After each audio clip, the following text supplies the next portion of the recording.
I'm Professor Luke Aleckson at Biola, and with me is artist, poet, fellow journeyman Craig Goodworth. Thanks for joining us here, and looking forward to talking to you a little bit. We've actually crossed paths in the past. About 4 years ago. Right. We ended up hauling a lot of bricks together. That's right. We actually worked together, right? We did, yeah. Yeah. Which was an incredible amount of labor and for a really short pop-up show. Incredibly short amount of time. Yeah. Which was wonderful, and you know, knowing your work now more, it seems incredibly appropriate. It wasn't quite like a Sisyphus kind of situation of, you know, eternally rolling the stone, but there was definitely this sense of like an incredible amount of intense. It was 148 concrete blocks. That sounds right. 53 maybe. Yeah. They were very heavy, and they were. Maybe you would want to start by talking about that project a little bit. Yeah, I was talking to one of your colleagues earlier today, and I said how we had met in that context, and I said that, you know, this was my first time in St. Paul, and I ended up making a desert in that office space, and then I had the horizontal plane and then the vertical. Yeah. There was a rope ladder, and then there was one other element, which was the poetic, or a Bob Dylan lyric. Yeah. Who was, for those not in the know, a Minnesota native, and had sort of made his name just a few miles from where the show was. So it was kind of it was a nice sort of pairing of you and Minnesota, and seems very much like how you work, where there's like maybe a poetic resonance to be made there. Nothing too linear, but it felt like this sort of amalgam of you sort of meeting the city in its terms, but also bringing yourself and your the touchstones culturally that I had besides Garrison Keillor was this long-standing interest in Dylan, of course. Yeah. So what is it about Dylan that compels you? Sean Penn reads his Chronicles. So I haven't actually read Chronicles. I've heard Sean Penn read it to me in Dylan's voice, and there's some really clarifying moments in that autobiography about what it means to make art over a decade or more, and sort of the quotidian practices that sustain making, how you listen, the role of travel in a practice, which has become something I've become more clear about. And Dylan obviously tied back to tradition, and he was very much aware of the tap root of what he was working in. And for me, I think I'm looking for tap roots a lot. To make it new, but to find something that goes deeper than a decade or two. And I oftentimes go to the earth or symbolic traditions or whatever for that. And it seems like a pretty tall order in some ways to make something that in some way feels timeless, but a lot of your work does. It feels like it sort of exists, maybe not timeless, but in a very sort of almost glacial time. There's a slowness, not just in the way that you practice, but also in the way that the work reveals itself slowly and seems to have a kind of finality to it that could last for a very long time. And by that I mean there's a sense of sort of a slow movement, but also death is really prevalent in your work. So the idea even of like a grave, or of thinking in terms of death as, you know, maybe the ultimate long-lasting time in a lot of ways. Yeah, decay as a process. You know, time is probably nothing I would have talked consciously about it 5 or 10 years ago, but I do think about earth time, liturgical time, time in my own body, my own age. We were just saying we both have daughters and children. That's a different progeny time, right? Ancestry. And then, you know, that thing I used to talk a lot about, it still means a lot to me.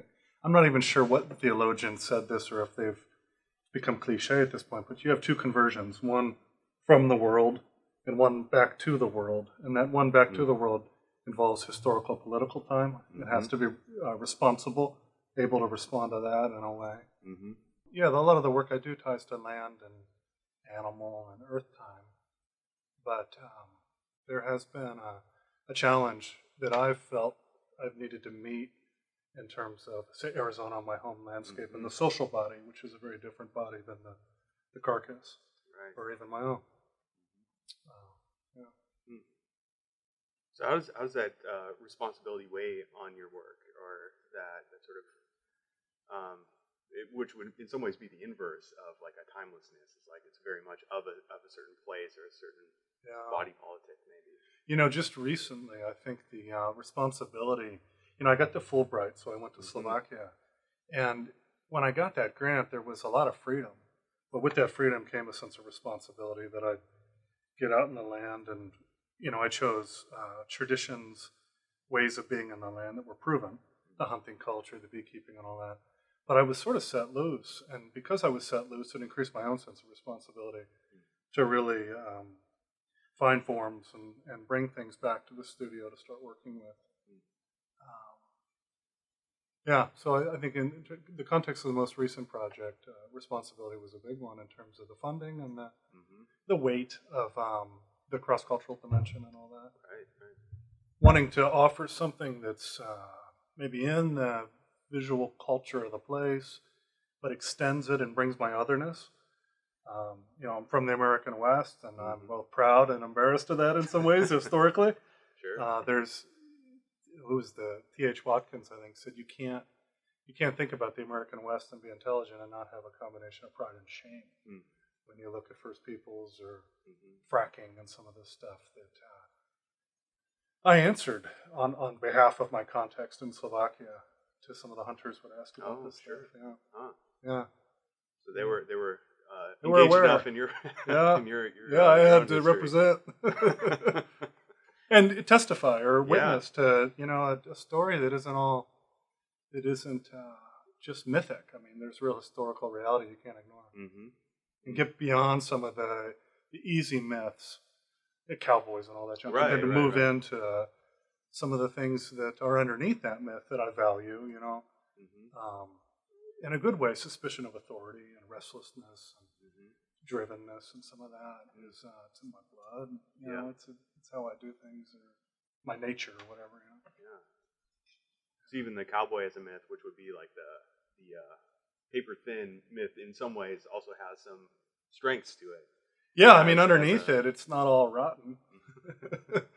I was at the Maryland Institute College of Art, and there was a guy there, a philosopher in residence, but he was really a theologian. They didn't call him that.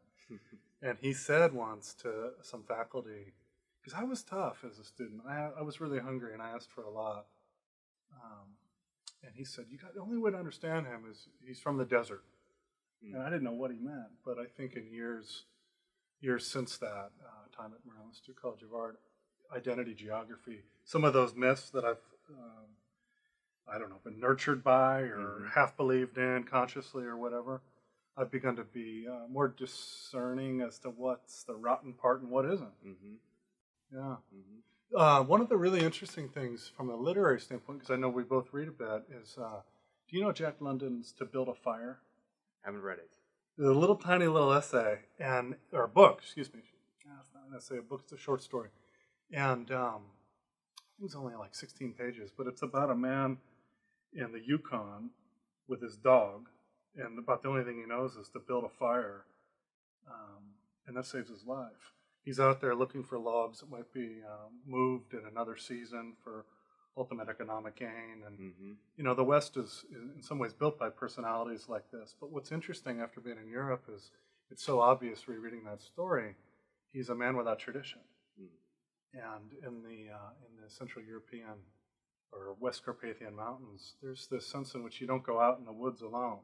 You don't go out without story and folklore, and there's givens that you do certain things. I think even in London's book, the dog knows it's too cold to be out there. You listen to animals in a way that you know your limits, or your great-grandfather knew his limits or confronted his limits, so his great-grandson doesn't freeze. There's a social memory that goes deeper, perhaps, and a symbolic life tied to it. Oh, yeah. And that's one of the things about a Fulbright is you go there and you give, but then you take back some stuff, and you get jacked up in a good way about where you've come from, and you have to kind of have things reconfigure. there's almost this clarifying Yeah. otherness then, like Yeah, like real dialogue. Yeah, Real dialogue with another culture. And in some ways, it's easier for my wife and I were talking about. It's easier to go to Slovakia in some ways, where they know you're other, because if the occasion permits to engage, real dialogue can happen. There are some parts in America where there's an assumed sameness, to where real dialogue isn't even possible. There's something flat or prescriptive or something about all that. Which seems particularly charged in Arizona. Again, if we're talking about sort of the social, political dynamic, which fairly often is just, again, oversimplified or reduced to the idea of that sort of cowboy mentality of us versus them, or maintaining the border, right, and maintaining a sense of America. Right. So, in the absence of having those traditions to build off of in, say, where you came from and your sort of your own sort of geography as an individual, do you get a sort of renewed sense of wanting to bring some of that you felt in Slovakia to your culture? Yeah, I mean, in a way that's honest. But the one of the cultural practices or the ways of being in the land in Slovakia that I looked at was the hunting culture. It all ties back to Saint Hubert, but it even goes, it's older than that. The goddess Diana, and there's these ceremonies that they do that are not conscious. They're not performative in a sort of conscious way. They're just givens. That's how you behave before and after a hunt. There's certain gatherings that occur, and that ritualizing of social behavior that's passed on and becomes your habit in a habitat. I mean, that stuff's really intriguing to me. Yeah. And then the question about what to bring back. Hunting's a charged issue, of course, and in Slovakia, it's not so much recreational. I mean, there is a little bit different flavor to it, to be sure. But to do the St. Hubert ritual in Oregon or the Colorado Plateau might be a bit theater. I don't know if my buddies would go for it. But, as my son grows, I can't help but wonder about what he might be able to graft or what I might be able to offer that would be valuable. It would be some kind of continuity. Some kind of continuity. Reminds me a lot of the way that Joseph Beuys approached myth, where he sort of borrowed freely from other histories, including the American West. But when he created his own, or sort of reassembled all this sort of like Frankenstein approach to ritual as a way of healing, it was treated as sort of an oddity, or he was kind of ostracized by pretty much everybody around him for a time. But in retrospect, seems like this very heroic figure, which is kind of how he saw himself. And I was kind of curious what roles you find yourself occupying. Like, I don't necessarily see this kind of shaman figure in the way that Joseph Beuys fancied himself. But I do see a lot of those kind of maybe that sort of charismatic draw toward a journey. Yeah. A ritual. Yeah, wow. We said a lot in a little bit. One thing I want to clarify, I do have blood in Slovakia. So it's not a sort of an arbitrary finding this tradition. There is that blood memory, even. Sure. I think that it may be real on some level. In terms of what role, I've always liked the artist as pilgrim.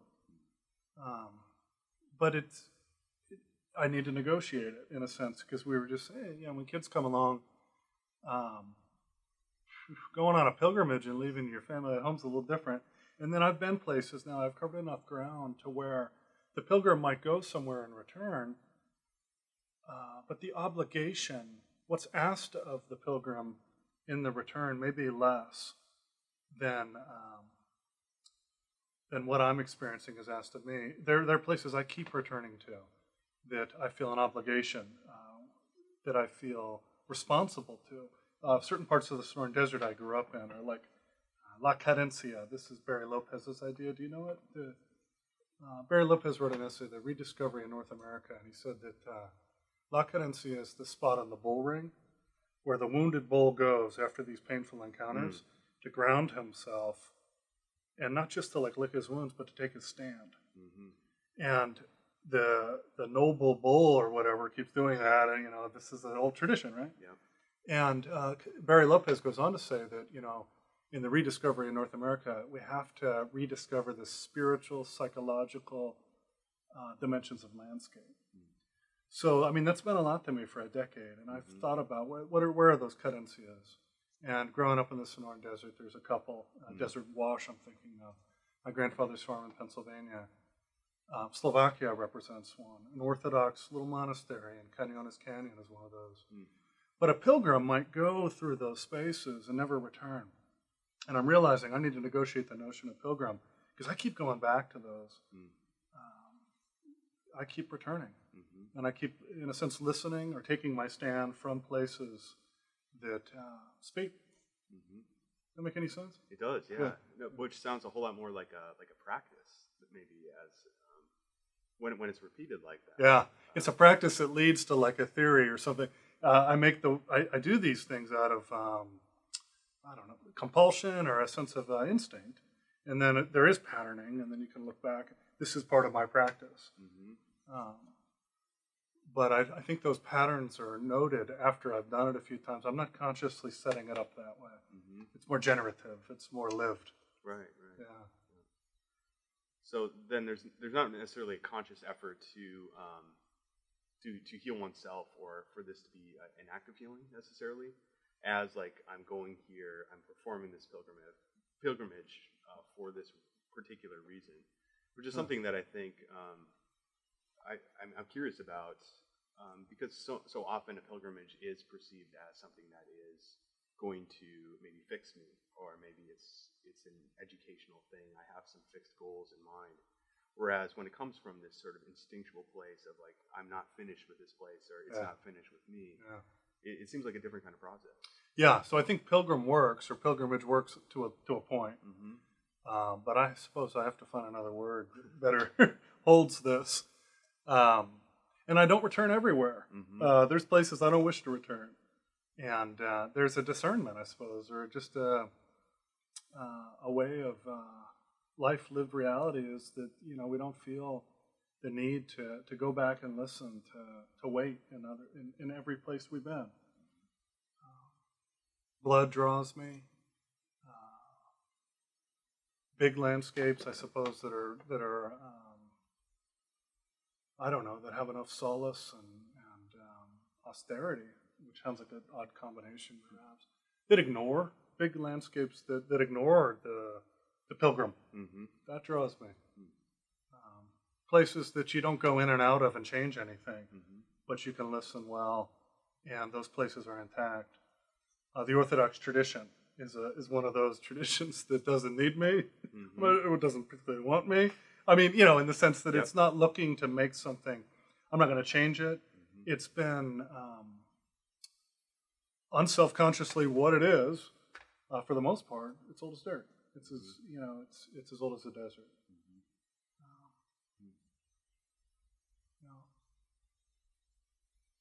Which has the sense of both making you very, very small and powerless in a way. But empowering in a way, because your little small stories and some kind of relationship or dialogue with something much larger. Slovakia holds a lot of stories in the Liptov, which is where my blood is from, and where a lot of that research and all that. And I just living there a year. I mean, I'm not a tourist, but I'm just beginning to listen.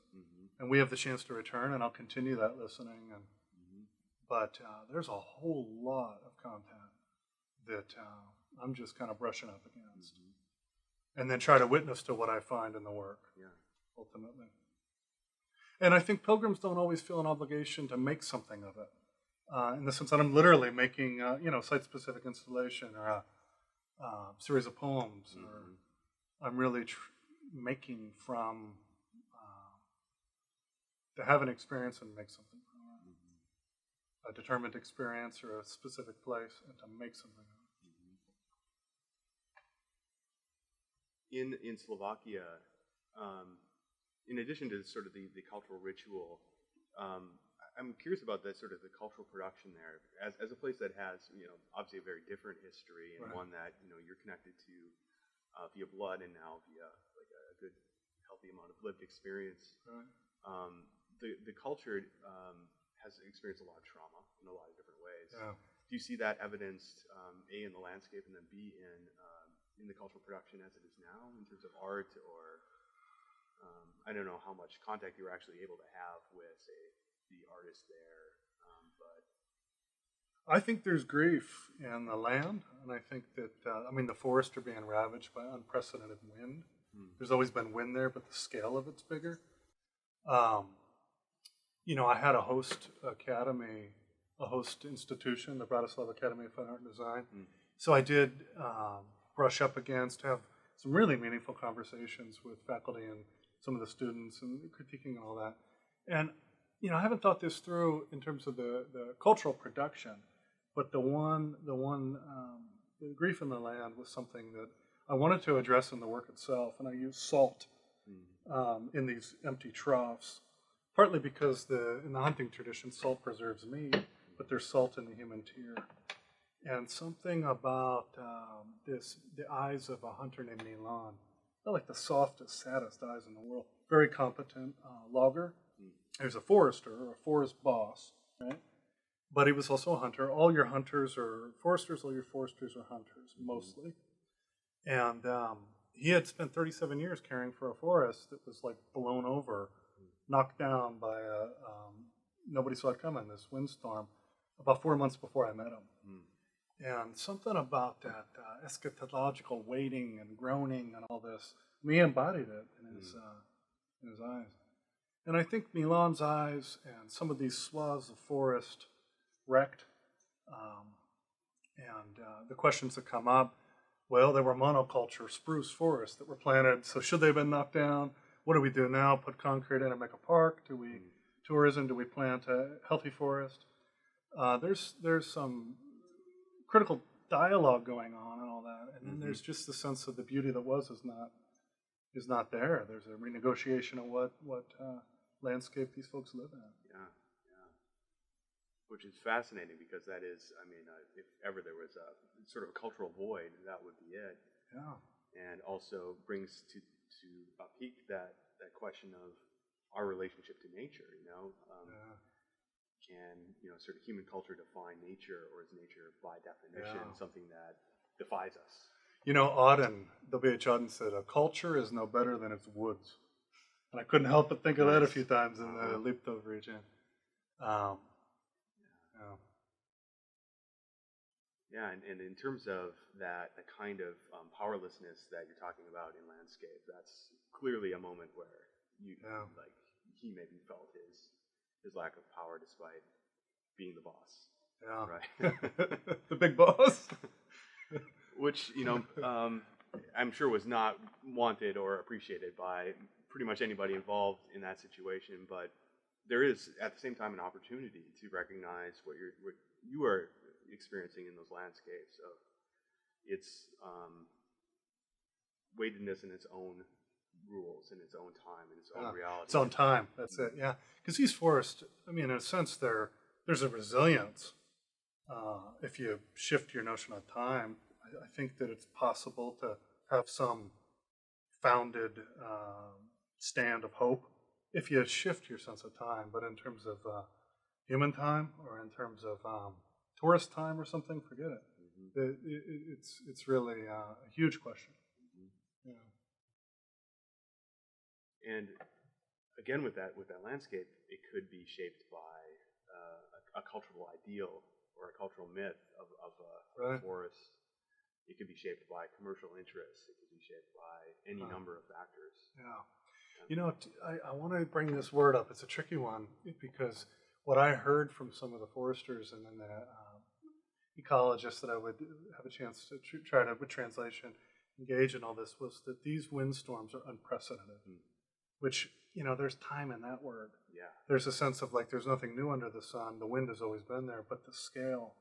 And then you start talking long enough, and then global warming comes up. And the other project that was part of last year's work was forest fire project on the Colorado Plateau. Well, this time I spoke the language and it was emphatic. These mega fires on the Colorado Plateau in the west are unprecedented. Part of that's, our human, we listened to Smokey the Bear too well, we were too obedient or something, well-meaning, but we put everything out, so we created conditions for it, but that doesn't explain it all, according to some of the voices that were part of that project. And I don't have an answer so much as just in the work witnessing to some of this, these weighty questions, and letting the logs kind of tell their own story. I used the wind-blown logs. It was very important to use those collected logs from the White Mountains that had seen burn, that had seen fire, and it was in the memory of the tree core and all this. Can't help but think of a lot of 19th century romantic painting as being something that would maybe bear witness to an actual event that also is just loaded with a kind of maybe allegorical weight of like, this is the time we're living in. Like a James W. Turner, maybe like a ship going through the ocean, where this is both about our powerlessness in front of nature and also about the fact that we are now traversing and daring to traverse the ocean in ways that we never have before in the name of manifest destiny or maybe just purely about conquering in a way. Or finding limits.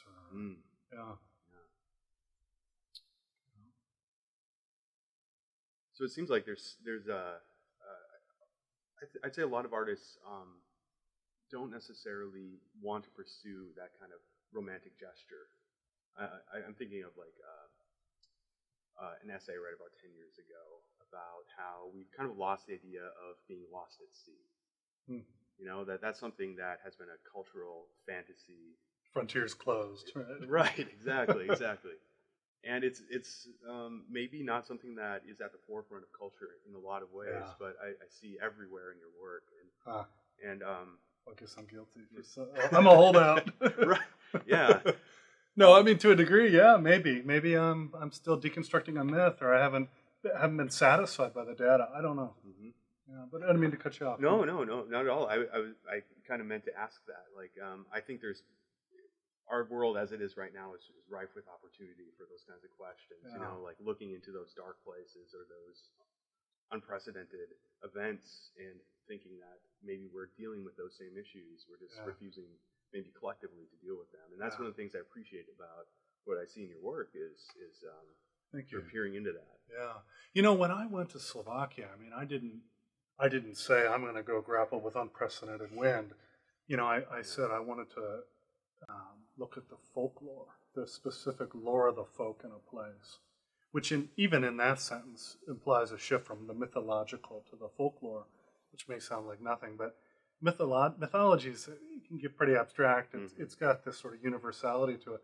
Folklore is maybe even more incarnational or something. It's got this specificity, this boundary around it. And within sometimes that boundary, specific places, right? Like Grimm fairy tales happen in specific forests. Right. Specific cadencias, specific bull rings, whatever. There's a boundary. And within that boundary, I found that unprecedented thing come up, and I paid attention to it. And I'd be cheating if I didn't, seek to respond to that. And then when I heard the same thing on the Colorado Plateau, I mean, that's the responsibility to witness to what I saw is then inevitably in the work. And in the cultural conversation, the thing we're doing after, in some of the poetry. Speaking of the poetry, I was curious to know the relationship, between sort of the production, that sort of the creation of objects as opposed to the creation of words or the formation of words, and how they inform each other, or are they really kind of distinct tracks? Well, I saw a wonderful drawing that you did. Of the antlers. Antlers.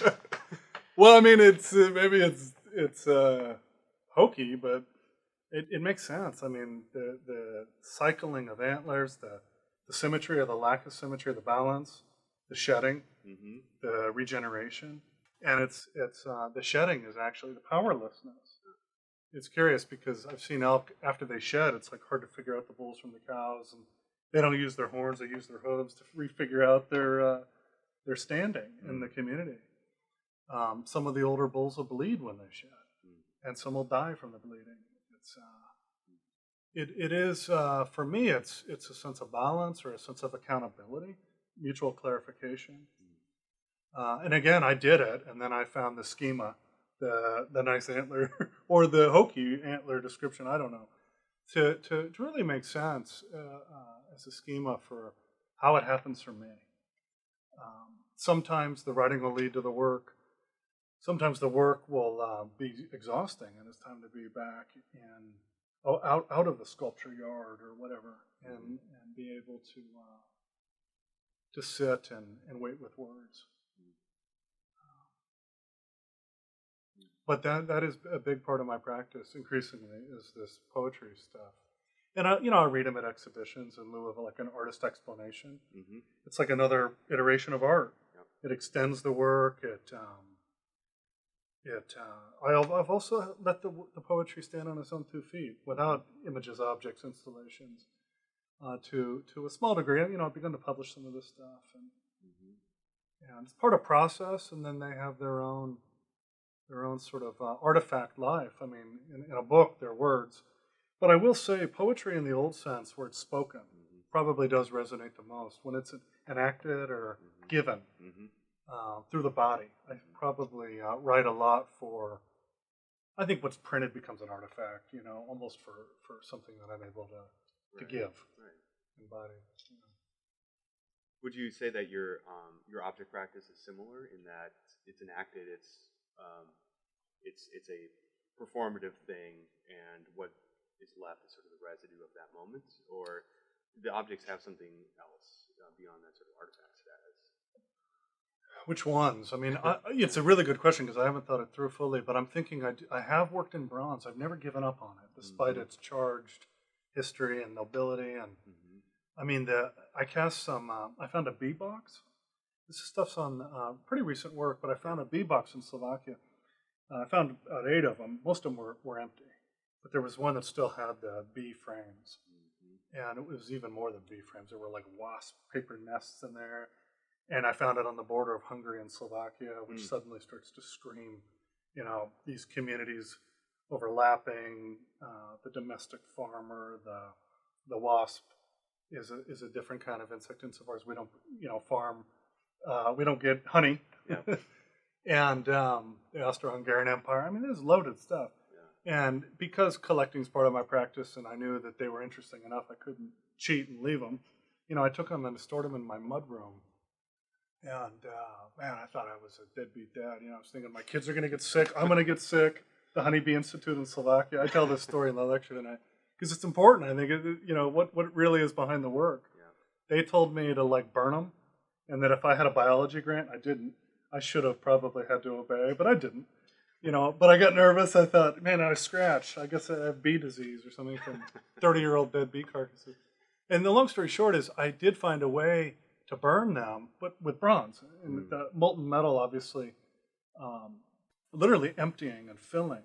And then ennobling or giving that sort of permanence to something in decay, time. Yeah. And then there's the fact that there's 9 and they make like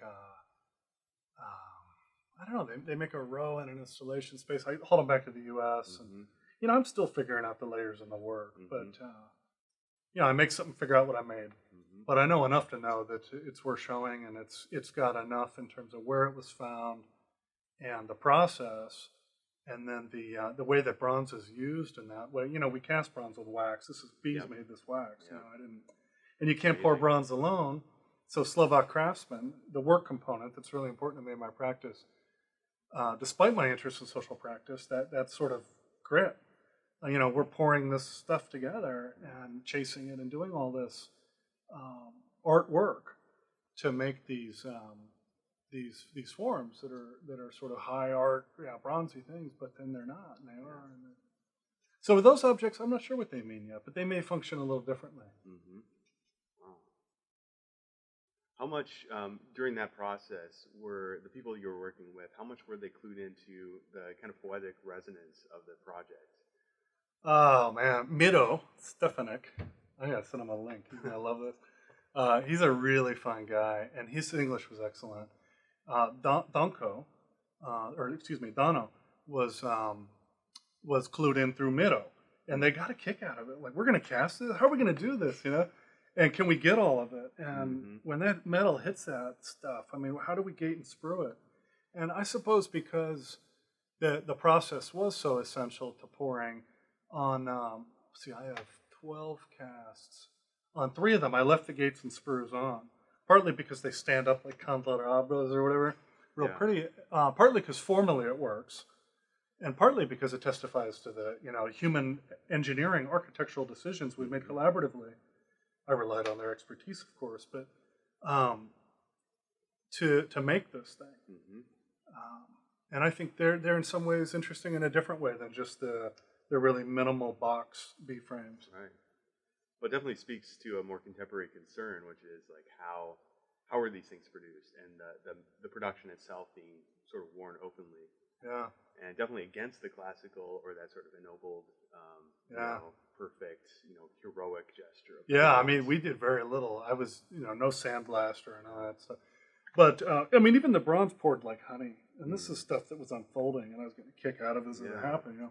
You pour that stuff, and it's liquidity, but it's honey obviously will harden, and then if you warm it, and it preserves, and it has some really fascinating associations, entombment and all this.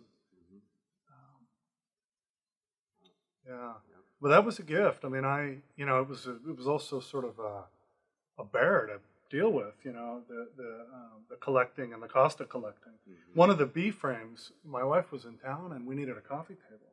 So not the B frames, the B box that was empty. Okay, yep. I brought in our family room, put a little blanket on it, So I had a place to put my coffee. We were only there a year, and I thought she'd be all happy, and she let it stay. And then I saw wasps on the windowsill, like 2 days later, and I said, no, it's not connected. And sure enough, like there were, over the course of a week, I had simulated spring, because our parsonage thing we lived in was warmer, and these wasps were coming out of the wood, and it was bizarre. And the creepy crawlies were all invading the domestic space, which is, they're visceral in a way. It's harder to deal with wasps and bees and decay in that context for me than certainly a carcass dried out in the desert or whatever. Minutia and bacteria or whatever this stuff is. And that's where maybe that collapsing of art and life together gets a little too collapsed. Yeah, that's where Bakhtin says they're not the same, but they have to answer. That's a good time to quote him, right? Yeah. If they're the same, man, then it's like an endurance thing. And I wasn't making art when I was, dealing with that stuff. Yeah. I mean, I knew this stuff had to be stewarded in some way, and I knew I couldn't cheat on it. And the fact that they're bronze now, I kiss them. I can be intimate with no danger. They're gonna outlive me. I mean, that's kind of like a nice ending to a not so easy story. Yeah, and I'm kind of validated, like the science folks never came to the exhibition, but I mean, at the end of the day, I found a way through, not a way out. And I found it in the language of sculpture and in the language of like old sculpture, molten metal, casting, emptying, filling, and I mean that was validating in a way, confirming that my instincts are not totally rotten. And that kind of leads me to a question about hope, maybe, like where it is in the work, because I think there's definitely a sense of tragedy that pervades a lot of the work, but it's not dismal work. It doesn't leave you sort of empty in the way that maybe like Cormac McCarthy would, right? Yeah. In a similar kind of landscape, but I said something about Dylan earlier. I got to say about McCarthy, there is that one ending of the No Country for Old Men where is a dream of his father going up in the canyon ahead and making that fire, and it ain't much, but there's enough in that image of maybe not optimism, certainly some element of hope.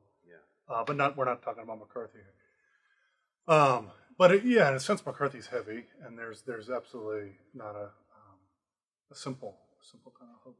And maybe I have been in ways I'm not even fully clear, confirmed that doesn't have to be in all the work I make. I would say that the work that I make probably sits at Saturday. It's not. I'm not interested in going back to the viscera of Friday, but I am nowhere near the triumphalism in my work of like Sunday afternoon and getting into the world Monday. There's a sense of waiting, a sense of descent. A lot of the work is downward. There is a vertical element. It was where we started our conversation, the possibility of a rope ladder or whatever. But witnessing to the grounding, the liminality of Saturday, I mean, that's probably the truest explanation for the bodies of work over the last decade or whatever. Since school, and even starting in school. But there is, it's really funny, this morning a buddy of mine who's like in the theology world sent me a quote by N.T. Wright. He texted it, and I may not even get it exactly right, but he said, N.T. Wright said that the role of the artist is to be like the Israelite spies, to go into the desert, to go through the desert, and to find some evidence of the promised land and to bring it back. And I think, maybe I'm living into that more. I mean, I can't help but love that image. Yeah. The desert and this foretaste and eschaton and all this. Yeah. There's even some honey in that. Then there's even that. Yeah, I'm a sucker for that, right? But I would say Saturday is probably the fairest way of looking at it. And also not wanting to dishonor the testimony. Like I'm thinking of the liminal ground in Arizona where immigration is not solved and it's not getting much better. It would be false in some ways. And water and California. I mean, this stuff's these are still open questions, and I think it would be risky, dangerous, irresponsible in a way to answer to provide answers in the work or evidence in the work that isn't in life. So in the work Saturday, I don't know, in my own personal life, we're not talking about that. There's some Sunday to be sure, and I've tasted. There's a already not yet. Yeah. I think that's the simplest. Already not yet. One of the things that our first face to face was in this St. Paul pop-up space, and obviously now you're in LA, and that's a very different geography than what I saw in Minnesota. And we both. Where the work leads, we take our kin and progeny with us, right? And I was just curious in terms of the foothold or the shift in geography and how that's affected your work, or a sense of self or self-understanding or whatever. I mean, the work, it's completely disrupted my work, and in ways I wasn't expecting. Partially, probably the biggest challenge that I've run into is that I have always been responding to the desolation of the Minnesotan landscape, which is for 6 months out of the year at least virtually uninhabitable from a human standpoint, anyway. And there's something about that, a desiring for elsewhere that has been at the core of my work. Maybe this desire for a way to subvert the landscape into some kind of paradise that has continuously interested me. For example, the mall, the shopping mall, was the very first one created in the suburbs of Minneapolis, St. Paul, by a utopian European thinker who was trying to figure out how we could have like a perfect society. So it was very much a utopian project, and almost overnight, as the thing was being built, it was transformed into this sort of commercial wonderland that it is now. But the original intention was, we're going to make this uninhabitable place livable space. And that's always been, in some way or another, kind of latent in my work, and always part of my psychological geography. That kind of desire for some kind of transformation. So moving out here, I can't feel that anymore, ever, because this really is, as close to paradise as you can imagine. Despite maybe the general view of LA as kind of post-apocalyptic somehow. It still is like a very beautiful landscape and incredibly livable. And there's just an entirely different history here of people moving specifically here to act out their utopian impulses. And so my work has had to reorient itself because, similar to you, I'm always responding to my environment, to my landscape, and that shapes my internal state probably more than I want it to. Yeah. So my work's been really confused. Maybe, and even in a good way, or in a I think responsible so. way. Oh yeah. Because it's been a big shift. Mm-hmm. Yeah. I was thinking about how in the desert tradition, the monks went out there and they weren't just fleeing the city to go live out a vocation. They were actually like claiming that ground as part of Christ's cosmos, right? Mm-hmm.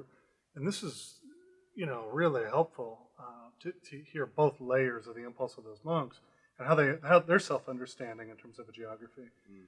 And I wondered, or I thought about that in relationship to you talking about the transformation and the different levels in which you can talk about transformation. Mm. So there's not a question in there so much as a comment, and if something comes up, what does that take you? Yeah. I mean, it's.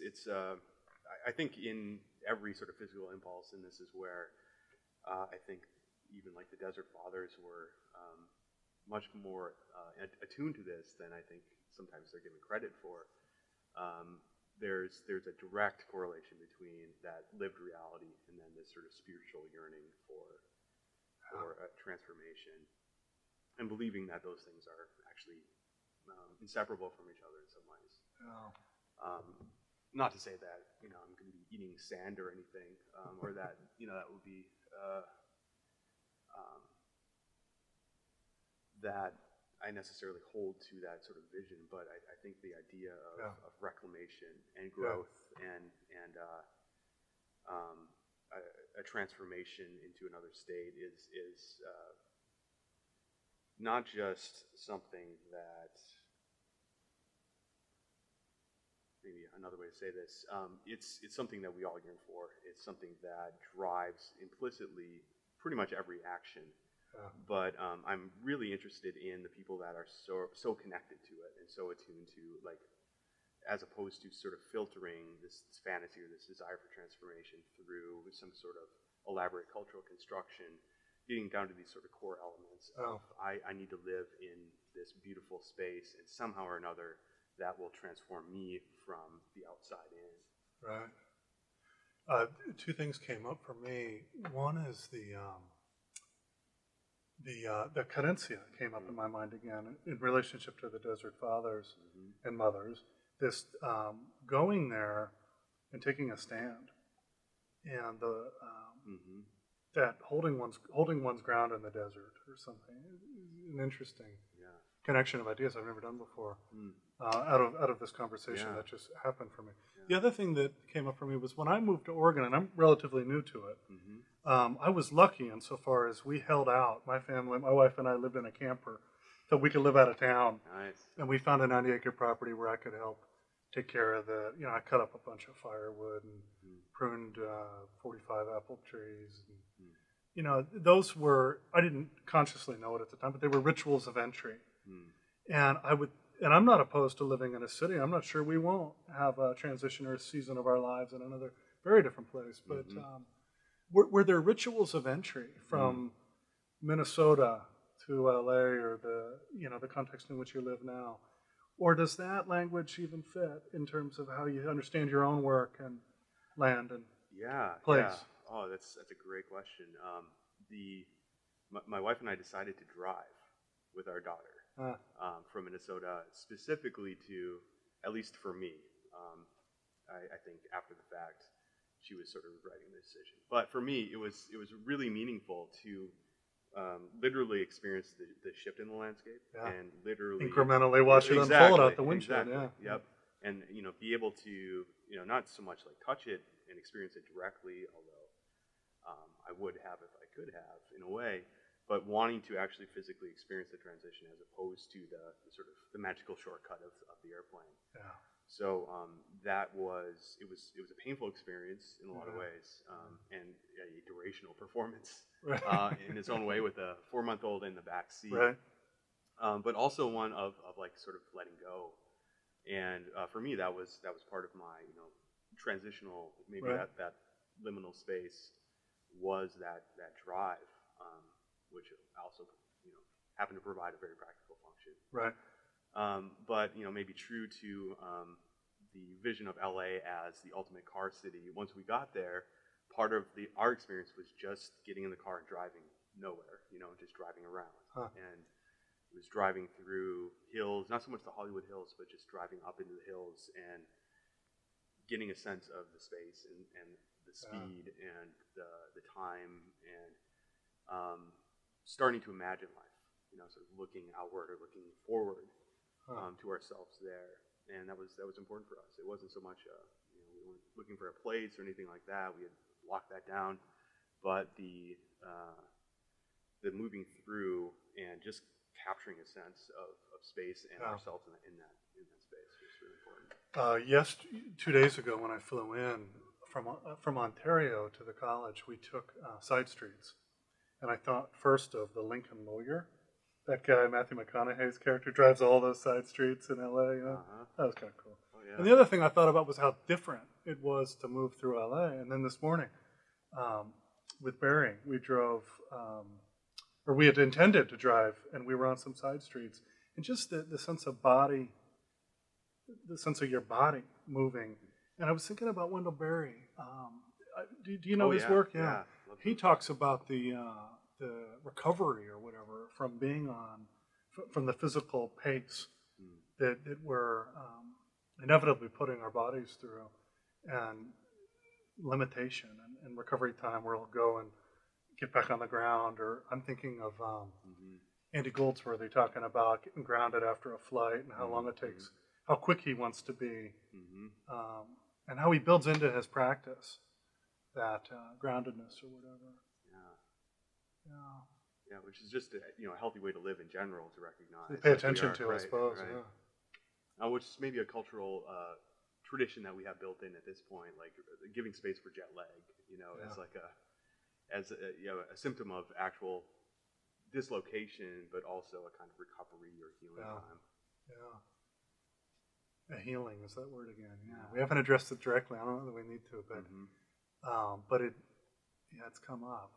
I guess the only other question I had was the Boys has always intrigued me because he was an artist, he was a teacher, he's an activist, whatever, a mythic construction and all this stuff. But his teaching seemed to come out of his practice. And he wasn't a teacher who tried to find time for his practice or something like that. And it's not that simple to just set it up. Those are the only two ways. But I was curious how the teaching and how the art making work for you, and maybe any shifts that have occurred over the course of your working in both of these ways. Right. Yeah, I've had the good fortune of sort of teaching within my discipline in a way that I have a lot of freedom, and I think I sort of part ways with Boys where his teaching practice really was almost fruitless for a lot of the students. You hear about some of them, and most of them were not so happy about the situation. He made some, he helped to create some amazing artists, but usually they were rebelling against his singular vision of the world and of art. But I love the idea of it. I love the idea of it being sort of a holistic project. And I guess to answer that question sort of indirectly, I think the teaching practice keeps me centered in a community of art and people that are striving for their selves, and I love to keep myself in that place of not feeling like I've arrived, and I think that's a real risk, and that's something I'm scared of as an artist. Anytime I feel like I'm set and comfortable, I get really nervous, and I think being around other people who are in some ways starting their journey but are all like trying to figure out what that future is and what that work is, and it's very unformed. That's probably the most instructive thing for me as in terms of what I receive as a teacher, is maintaining that space in a sense of openness and of vulnerability, which is really important to me. So I try to model that too, of being okay with the fact that I'm not set in the world, and it's not set with me. So that's going to work. I do minimal teaching, but I like it enough. I do a writing class. Nice. Writing 110. And I teach it like creative writing, as you can imagine. But they read an essay with MLA and all that. Mm-hmm. And cover your bases. But there Boys is didn't do that either. I need to look into how the other end of Boyce's teaching. It's a good check because it's a great idea. Mm-hmm. But what was it like? And some Kiefer, I think, is. Oh yeah. Somebody was saying there's something written about that. Mm-hmm. But there is that accountability or that art life thing that Bakhtin I mentioned briefly earlier. Art and life, are they one? Are they not one? How do you negotiate art and life? I think your story is really of actually like sort of being in the woods and sort of living that together is an inspiring one for me. I've always tried to embody that as much as possible. That like my life closely reflects, if not, embodies my work as close as possible. That said, there are limits. When you start talking children and making them your work is a dangerous proposition. Yeah. There's a Dorian Yates or something about this art and human life thing. Right. Yeah. Yeah, and I live in town now. Just to be honest, I got a fence and a gate and all this stuff. And the dog bit the mailman, and he's having a hard transition. And I'm not sure how I'm going to do exactly, but family asks certain art and life and real life and life beyond the sense of one's own life. Yeah. You know what it's done for me is it's actually made me much more aware of lived reality. If we're talking about sort of utopias in my work, like at least the desire for that, and the cold hard reality of those things lived out, I think they harm people, and I can't necessarily entertain that gesture without thinking of my daughter and thinking of my wife, and that is not just a limit. It's a limit on how far I go with art, but it's also a really helpful thing in a lot of ways, not for my life and for my work, that I haven't quite fully understood yet. Being like a new father, it reorients me, and I'm still disoriented. But I find seeing life through that eyes, the eyes of being a father, is very different than before. Yeah. And I'm sure you're I'm living it too. Yeah. We're pilgrims on the same journey with that one. Yeah, and I think that our lives, in a sense, are lived for others, and that's a huge shift. What's your studio? My practice. I do this. I do that. There's a sense in which, I say yes to things, and the Fulbright was a no-brainer because I could take my family. Mm-hmm. But to do a year in my ancestral homeland, looking at bears and boar at the expense of seeing my daughter, it's a no-brainer. I couldn't do it, and I wouldn't do it. Mm-hmm. So, I think even permanence and time and the sick earth or whatever, I think that changes with kids. Mm-hmm.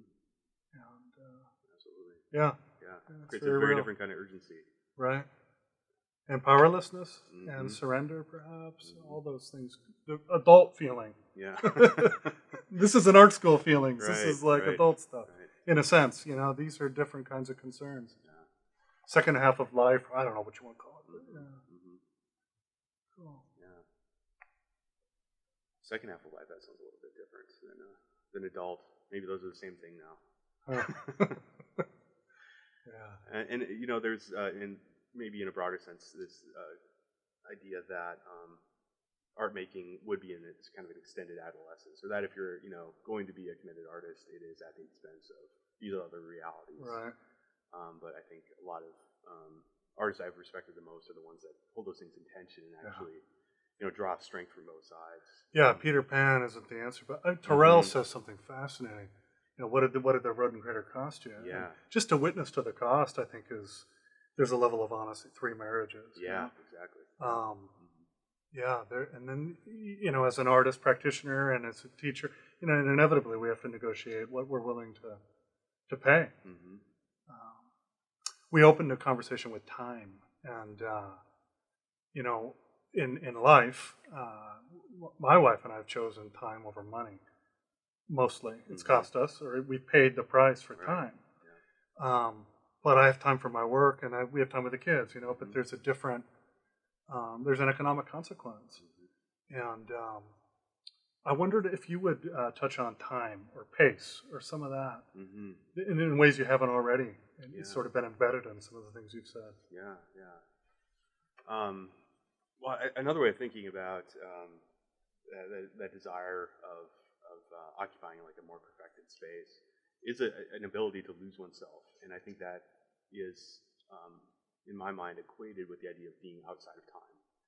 That being a desire, which is ultimately the same desire of just being sort of, immortal ultimately, but not having to succumb to any of those pressures of changes in season, changes in body.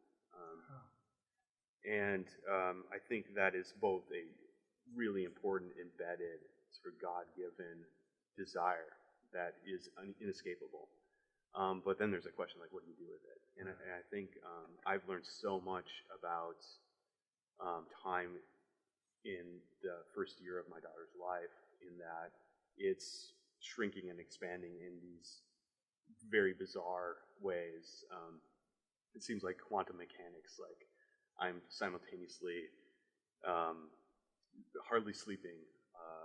I can barely remember last week, but it seems like the last 10 months have flown by. I think there's an entirely different kind of cadence or time in my life right now that I love and I don't understand. But it's not linear time, whatever it is. So trying to capture different velocities is something I'm really interested in. Going back to the idea of ritual in your work, I've been on and off kind of obsessed with the idea of circular time, which was and is a relatively dominant way of thinking about time as opposed to a linear time. Right. And one that I used to do a lot of work about tornadoes and sort of being inside of that storm as like a violent dislocation from normal time and normal space. So the idea of like circularity, literally speaking, but also this idea that it would be a portal into another way of existing. So there's like a draw for me of this sort of like almost dislocation entirely from the world, at least for a time, a different kind of temporality. But that's also a kind of violent gesture too. And I think whenever you have that desire for perfection and you actually try to manifest it, it becomes intrinsically violent in a way. Yeah. What Merton talked about pace that can be violent. Just the word violent is it's so easy to put it in hunting or some terrorism or something. But I mean, violence is much more quiet and ordinary. Absolutely. Absolutely. Yeah, I definitely mean violence in the expanded sense. Yeah. Well, it's been a pleasure. Thanks for talking to me, and I get to talk to you. Yeah. Appreciate it. Yeah.